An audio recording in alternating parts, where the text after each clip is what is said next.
Me emër të Zotit, Mëshiruesit, Mëshirbërësit, të nderuar vëllezër dhe motra, Bashkësia Islame e Kosovës për nder të muajit të bekuar të Ramazanit ka përgatitur një cikël prej 31 ligjëratash në kuadër të emisionit Në hijen e Ramazanit, me të ftuar nga mbar vendi në mënyrë që të jenë sa më afër jush me këshilla dhe porosi të dobishme për nder të këtij muaji të bekuar. Synimi ynë është të jemi sa më pranë jush me mesazhet të cilat i japin kuptim të thellë agjerimit, rikthejnë vlerën e sakrificës dhe bëjnë një Ramazan të përjetueshëm dhe pikëthese për të gjithë ne.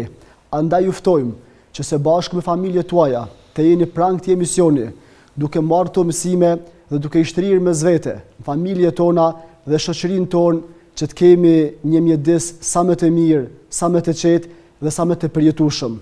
Për të filluar këtë emision, të ftuar kemi mysafirin e parë, krye'imamin e Bashkësisë Islame të Kosovës, Vedat Efendi Sahiti, të cilit i dëshiroj mirëseardhje. Selam aleikum. Amujte, avlove. Urna. I nderuar kryeimam, mirë se erdhe në emisionin Në hijen e Ramazanit. Mirë se u gjeta, ju faleminderit për ftesën. Të falenderoj për prezencën tuaj. Natyrisht është një gëzim dhe një lumturi të cilën e vrejmë që nga ky moment të tutje, por për t'i dhënë kuptim këtij gëzimi dhe kësaj lumturie që mbretëron mbi zemrat tona, çfarë mund na thuash pse ky muaj është kaq i veçantë? Pse ky muaj ka një rëndësi të tillë? Edhe një herë ju faleminderit për ftesën për të qenë pjesë e këtij emisioni me një traditë të lashtë të emisioneve të organizuara nga Bashkia Islame e Kosovës, nder për mua dhe krenari padyshim. Lejoni që fillimisht të uroj edhe gjithë besimtarët për ardhen e këtij muaji të bekuar, duke e lutur të madhin Zot Xhaleshanu që ky muaj sjell begati, mirësi, mëshirë mes nesh, mes besimtarëve kudo ku janë, në veçanti edhe familjarëve tanë që jetojnë në mërgatën e largët. Atëherë, cila është rëndësia e agjerimit dhe muajit Ramazan nga këndi islam? Agjerimi në islam ka një rëndësi të veçantë. Për vetë faktin se është një nga 5 shtyllat e besimit islam, kjo tregon për vlerën dhe rëndësinë që ka në jetën e besimtarit. Agjerimi është një nga ibadetet më të lashta, është një nga adhurimet më të lashta që e kanë përcjellur njeriu që nga fillimësia e tij dhe që nga zanafilla e tij. Qysh me pejgamberin e parë, me njeriu e parë mbi sipërfaqen e tokës, e duke vazhduar kështu me karvanin e gjithë pejgamberëve deri me vurën e profecisë Hazreti Muhammed Mustafa sallallahu alaihi wasallam. Agjerimi për besimtarin ka një rol të rëndësishëm. Në veçanti nga që kalit shpirtin e tij, forcon besimin e tij, edukon sjelljen e tij, në veçanti përveç privimit dhe abstenimit nga të ushqyerit dhe nevoja tjera fizike, agjerimi insiston që besimtarit të ngritet në nivel tjetër. Ajo është ngritja shpirtërore, duke e lartësuar me fjalë të mira, duke e lartësuar me ibadete, me aktivitete që janë në shërbim të mirës së tij personale, në shërbim të familjes së tij edhe të shoqërisë.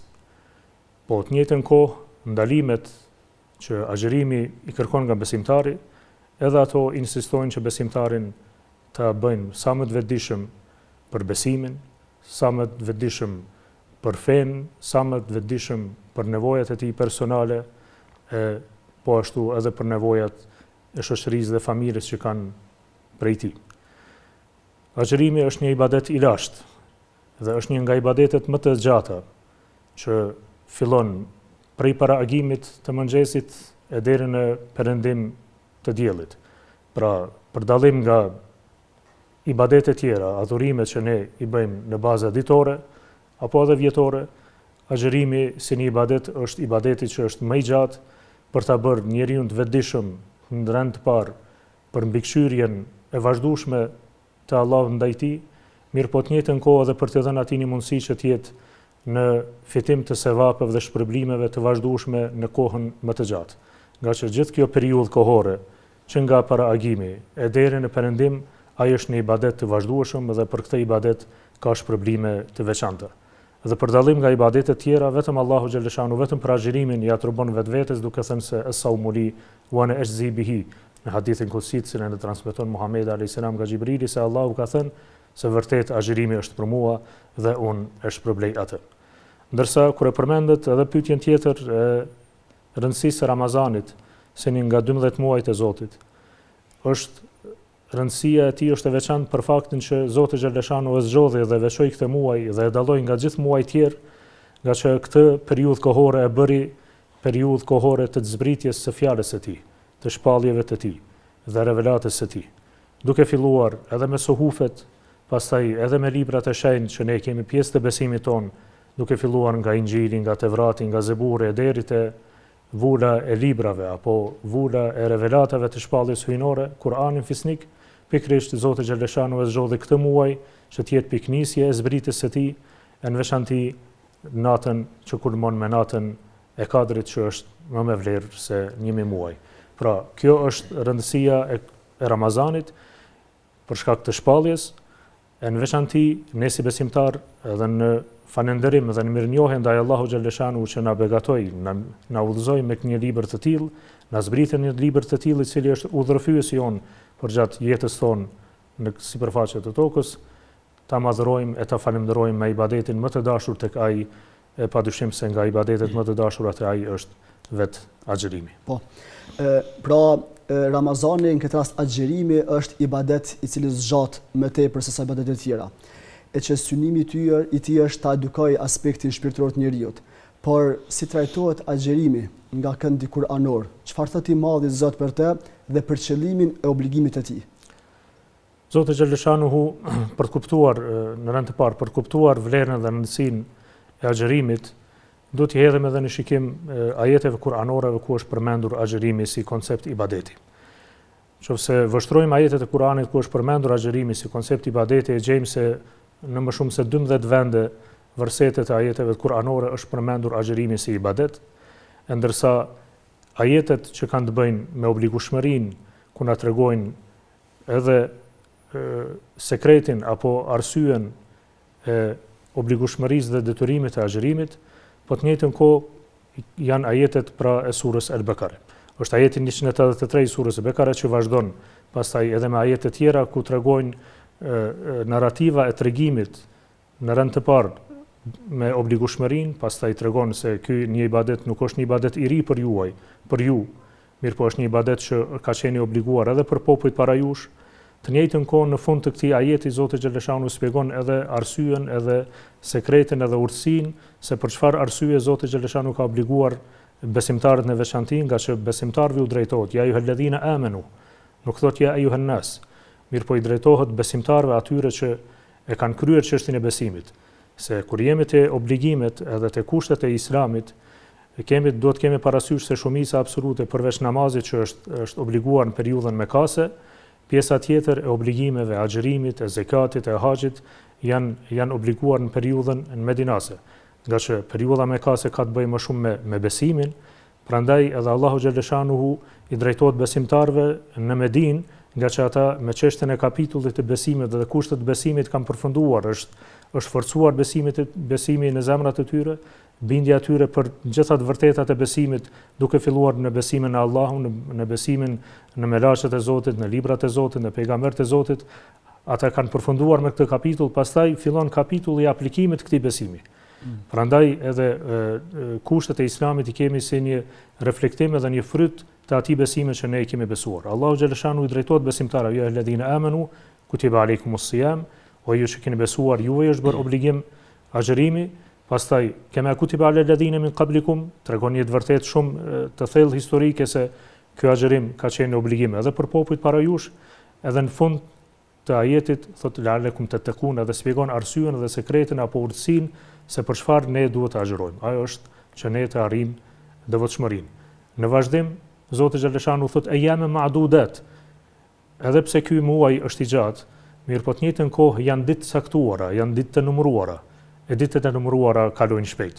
Prandaj i drejtohet besimtarëve që ata mos t'i humbasin këto ditë edhe t'i japin vlerë me agjërim, t'i japin vlerë me namaznate, t'i japin vlerë me sadaka, me vepra të mira, me buzëqeshje, me mirësjellje, me mbajtjen e lidhjeve farefisnore e shoqërore, pra të japin vlerë kësaj kohe, nga që kjo kohë sado që të jetë ky muaj i gjatë, prapë është i shkurt.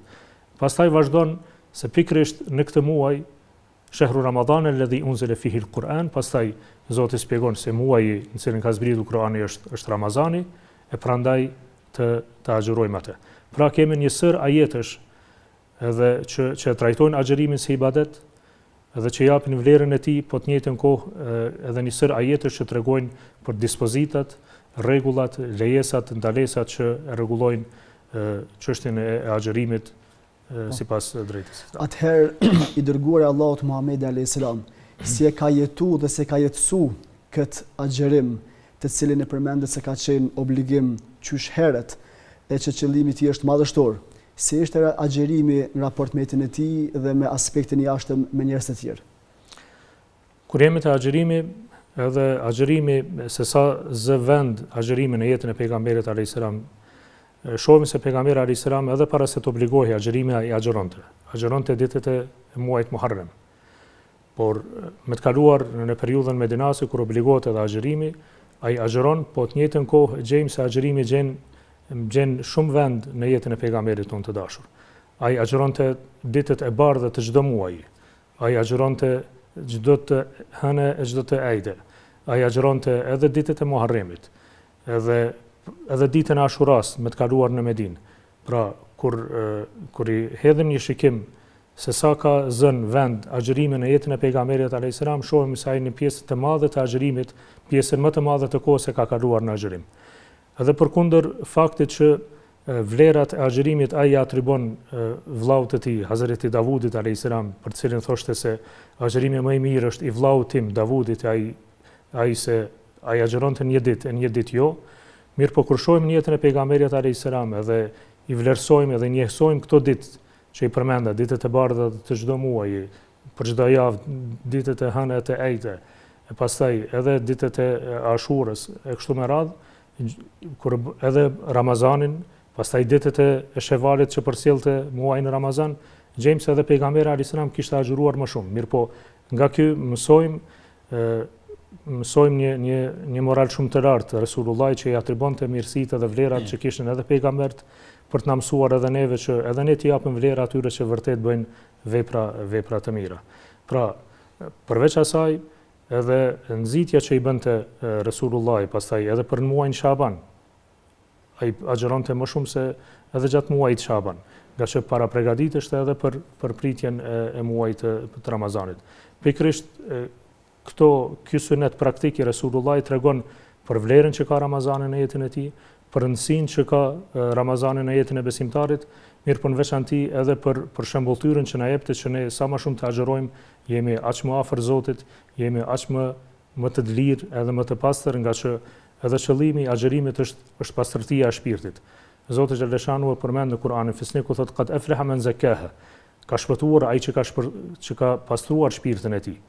Edhe qëllimi i gjitha ibadeteve dhe objektiv kryesor i gjitha ibadeteve që janë nga kushtet e Islamit, siç është namazi, agjërimi, zeqati dhe haxhi, kanë për qëllim të pastrojnë njeriu. Edhe këto janë ibadetet më të mira që na mundsojnë neve të pastrojmë shpirtin tonë. Se vetëm duke pastruar shpirtin, vetëm ashtu edhe arrim shpëtimin në botën tjetër. Qad aflaha man zakaha wa qad khaba man dasaha. Pra ka shpëtuar ai që ka pastruar shpirtin e tij. Edhe ka dështuar ai që e ka njëllosur shpirtin e tij me mëkate, me gjunahe, me padrejsi, me zullum, me sjellje jo të mirë edhe me sjellje të urryer. Mirë, po ajo që e bën përbashkët edhe Kur'anin, edhe agjërimin, është pikërisht edhe devotshmëria. Kur Zoti xhaleshanu e përmend qëllimin e agjërimit, devotshmërinë, që të arrijnë devotshmërinë, që të jeni të devotshëm, Zoti në njëjtën kohë këtë cilësi ose këtë virtyt i atribon Kur'anit. Në fillim të surës Al-Bekare ku thotë hudel lil muttaqin. Pra ky është libri në cilin nuk ka dyshim në të. Dhalika al-kitabu la rayba fihi hudel lil muttaqin. Pra Kur'anin që po zbresim ne në Ramazan është libri i cilin nuk ka dyshim në të. E ai është çfarë është? Është udhëzues për të devotshmit.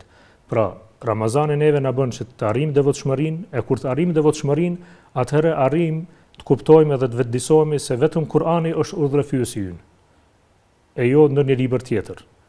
Vetëm mësimet e Kur'anit do të jenë udhërrëfyesi jonë për sjelljet tona, për veprat tona, për besimin ton, edhe për moralin ton. Po.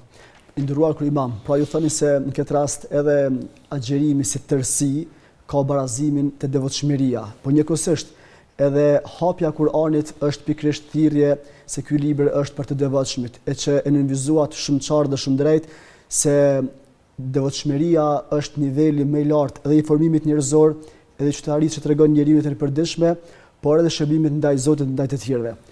Kur flasim për agjerimin, cilat janë frytet e agjerimit që ne mund t'i shohim apo mund t'i përjetojmë në aspektin e përditshëm? Të frytet e agjerimit do ndërlidhesha prapë në këtë ajet që e përmenda, nga që Kurani nuk është vetëm udhëzues për të devotshmit, sa është hudel linnas, është udhëzues edhe për mbar njerëzimin. Mirë po, udhëzimi i tij për të devotshmit është më specifik, është më i veçantë. Ndërsa të frytet e agjerimit, për frytet e agjerimit kemi shumë hadithe të vërteta që janë transmetuar nga Resulullah sallallahu alaihi wasallam që tregojnë për vlerat edhe për frytet e saj. Mbi të gjitha është falja. Është amnistia që Allahu xhaleshanu përmes agjerimit si shpërblim për gjithë ata që kanë agjeruar, gjithë ata që kanë privuar vetveten nga ushqimet, nga nevojat e tyre fiziologjike, që e kanë bërë vetëm për hir të madhërisë së tij, Zoti do t'i shpërblejë me shpërblime shumë të veçanta dhe specifike. Zoti xhaleshanuhu edhe në ato ajetet e Kuranit që i përmenda, i ka në disa ajete për shpagim të disa veprimeve ose mëkateve ose gjunave ose shkeljeve që mund të bëjnë besimtarët, thot fasiyamu shahrayn mutataliyin. Pra, do thot faman lam yajid fasiyamu shahrayn mutataliyin. Është fjala për ai që nuk gjen për shembull të liroj një rob, Zoti xhaleshanu ka obliguar që në vend të saj shpagimi i atij mëkati apo asaj shkelje të bëhet me agjerim.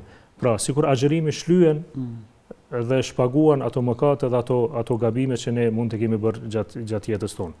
Po të njëjtën kohë, edhe Resulullah sallallahu alaihi wasallam kur tregon për vlerën dhe për rëndësinë e agjerimit, gjithmonë e përmend se përmes agjerimit, men sama Ramazan imanan wa ihtisaban ghufira lahu ma taqaddama min dhanbi. Pra, boshti i fryteve të agjerimit lidhet pikërisht me faljen, që Zoti xhaleshanu ka përgatitur falje për gjithë ata që agjerojnë. Ai që agjeron Ramazanin me bindje, me besim të plot, duke llogaritur në shpërblimin e të madh të Zot, ghufira lahu ma taqaddama min dhanbi. Pejgamberi alayhis salam ka thënë se do t'i falen atij mëkatet e të kaluara. Pastaj hadithin që transmeton Hazreti Osmani është as-sawmu junnatun min an-nar, se agjerimi është mburoj nga zjarri i xhehenemit. Pastaj hadithi tjetër se as-salawatul khams wal jum'atu ila jum'a wa ramadanu ila ramadan mukaffiratun lima bainahun. Hadithin cilën e lexova që është nga hadithet e vërteta që transmeton Imam Buhariu dhe Muslimi se 5 kohët e namazit, xhumaja deri në xhuma, Ramazani deri në Ramazanin tjetër, janë false dhe shlyrse të mëkateve që ndodhin përveç atyre të mëdhajave që ndodhin brenda këtyre periudhave kohore. Pra, emrusi i përbashkët i të gjitha këtyre të mirave dhe i fryteve që sjell Ramazani, padyshim se është falja, padyshim se ai është synim edhe objektiv i gjithë besimtarëve që të arrijmë faljen e të madhe të Zot, edhe të arrijmë magfiretin e tij në këtë botë dhe botën tjetër. Atëherë, si imam i Bashkisë Islame të Kosovës, ku jeta fetare në mbar vendin natyrisht është në përgjithësinë tuaj, cila është platforma e muajit të bekuar të Ramazanit në vendin tonë edhe në raport me besimtarët tonë? Kur jemi të parapragaditit të Ramazanit dhe platformën që ne kemi përgatitur edhe që ka kaluar edhe në mbledhjen e kryesisë së Bashkisë Islame në mbledhjen e fundit, lejoni që të shparos disa nga ato pika dhe ato parapregaditje që ne jemi angazhuar edhe po mund do t'i realizojmë edhe para Ramazanit që kemi realizuar, mirë po edhe gjatë muajit Ramazanit. Ne do të kemi një ekip nga ligjërues, pikërisht nga Fakulteti i Studimeve Islame, nga kryesia, nga medreset, po ashtu do të kemi imam dhe kryimam që do të kemi pjesë e kësaj ekipe, që të vizitojnë xhamit, do të vizitojnë qendrat islame, do të mbajnë ligjërata, do të mbajnë predikime, këshillime fetare dhe tribuna fetare që do të organizohen edhe nga kryesia, mirë po gjithmonë në bashkëpunim me këshillat e Bashkisë Islame dhe po besoj që kjo do të sjellë edhe një freski te besimtarët tanë dhe ne do të jemi të gatshëm që të japim kontributin tonë përmes ligjëratave dhe shpjegimeve dhe predikimeve tona fetare. Jo vetëm në vend, mirë po edhe do të jemi prezent edhe në Ruginë, se është një traditë jona shumë e mirë që tash e sa vite po vizitojmë edhe Ruginën, Preshevën, Bujanovcën, Medvexhen, jemi prezent atje me aktivitete vetare, me ligjërata, me tribuna, po ashtu edhe me ndihma, me pakushtimore, me ndihma tjera që ne po mundohemi të qëndrojmë vëllezërve tanë që kanë mbetur jashtë kufirit tonë fatkeqësisht. Po ashtu do të kemi vizita edhe në Maltezi, në Ulqin,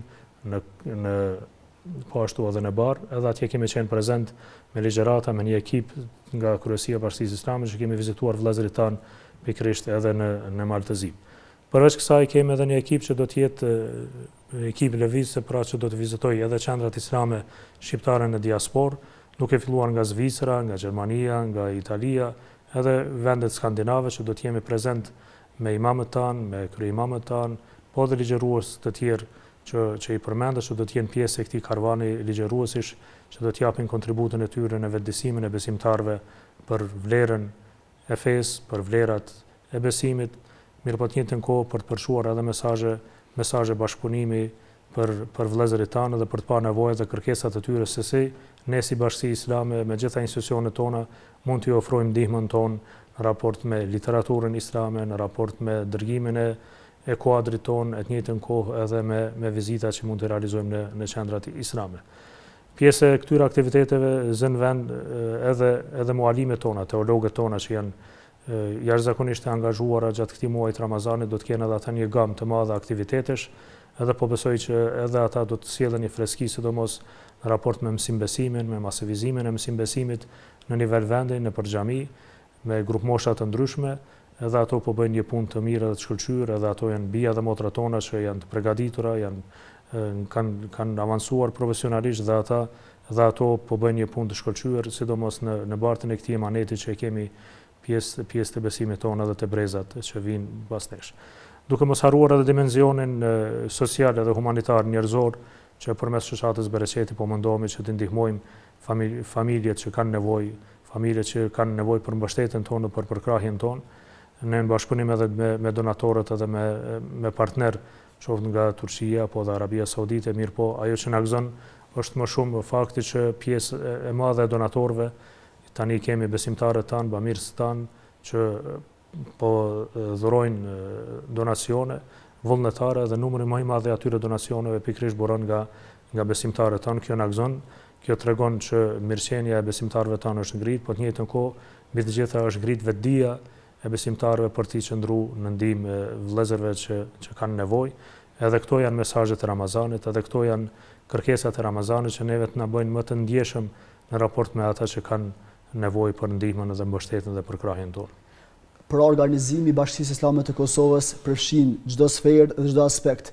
Kur e shohim këtë organizim kaq të lartë, këtë kontribut të veçantë, si mund ta thuash edhe çfarë të nënkupton kjo në aspektin e lidhjeve shoqërore mes vete? Sa ndikon Ramazani në këtë drejtim dhe çfarë mesazhi jep Ramazani për shoqërinë tonë në bashkimin e tyre?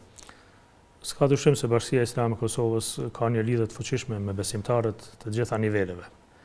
Po në veçanti gjatë muajit Ramazanit ka një bashkëpunim të shkëlqyer edhe me donatorët, edhe besimtarët tanë, në mënyrë që t'i dalim në ndihmë edhe atyre që kanë nevojë vërtet për ndihmën tonë.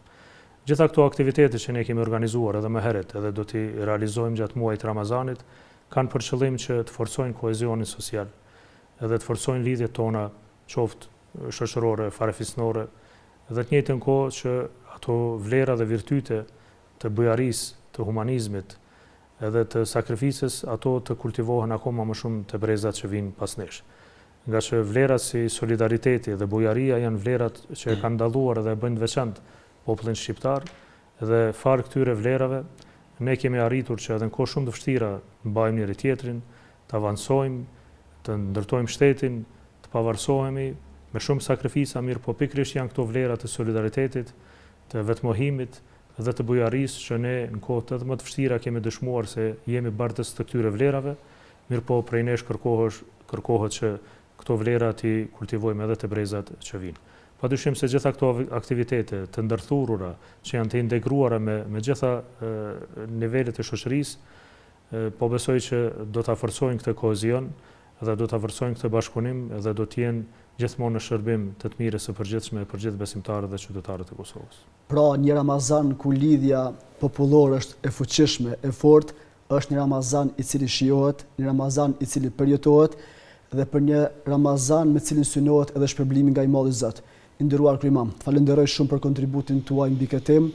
Zoti madhruar ju shpërblift. Ju faleminderit edhe një herë, urime Ramazani. Faleminderit shumë. Shikues të nderuar, me kaq përfundon ky emision. Deri në takimet tona të radhshme, Zoti i Madhërisht qoftë mbi ju me mëshirën dhe rahmetin e Tij.